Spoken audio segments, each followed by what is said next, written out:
Kamodi, meron daw po silang datos na hawak lumaan daw po ito sa malalimang pag-aaral. Ayun pong binanggit kanina ni Chairman. Naitanong ko yan, sabi niya, dumaan sa malalimang pag-aaral at yung training daw po ang isa sa mga dahilan ng kaliwat kanang aksidente ngayon involving drivers. Sa atin ay yung sinasabi ni Chairman na malalim na pinagpag-aaral, ang tanong sino nag-aral doon sa kanilang proposal na programa. Bakit walang nagaganap na consultation sa mismong mga tatamaan o mismong mga driver at mga operator?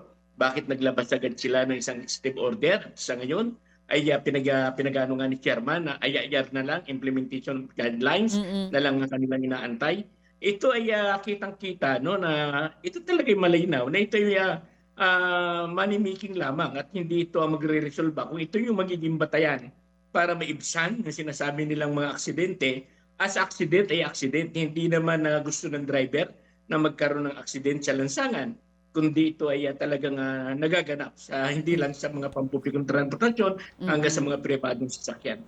Pero siyempre tayo nakikiisa no dito sa gustong layunin na makuha ng LTFRB na babawasan nga po yung bilang ng mga aksidente sa kalsada. Kayo po ang grupo ninyo kung hindi man po itong training na refresher course for our drivers and conductors ang kasagutan sa kaliwat ka ng aksidente sa kalsada, ano pong mungkahi ng inyong grupo na dapat gawin nang hindi naman po labis sa maapektuhan ang kabuhayan ng mga chopper at operator? Ang sa atin ay kung usapin po ng mga pagsiseminar, ay naglulunsad ng mga seminar ang mga ating mga association kung paano pangangalagaan yung ating pagsiservisyo sa mga mamamayan. Kaya't mismo sa mga samahan ay nagaganap na po yung usapin ng mga pag-aaral sa usapin ng safety need, pagsisafety sa usapin po ng ating mga mamamayan. So hindi po talaga ito ang nakikita niyong sagot?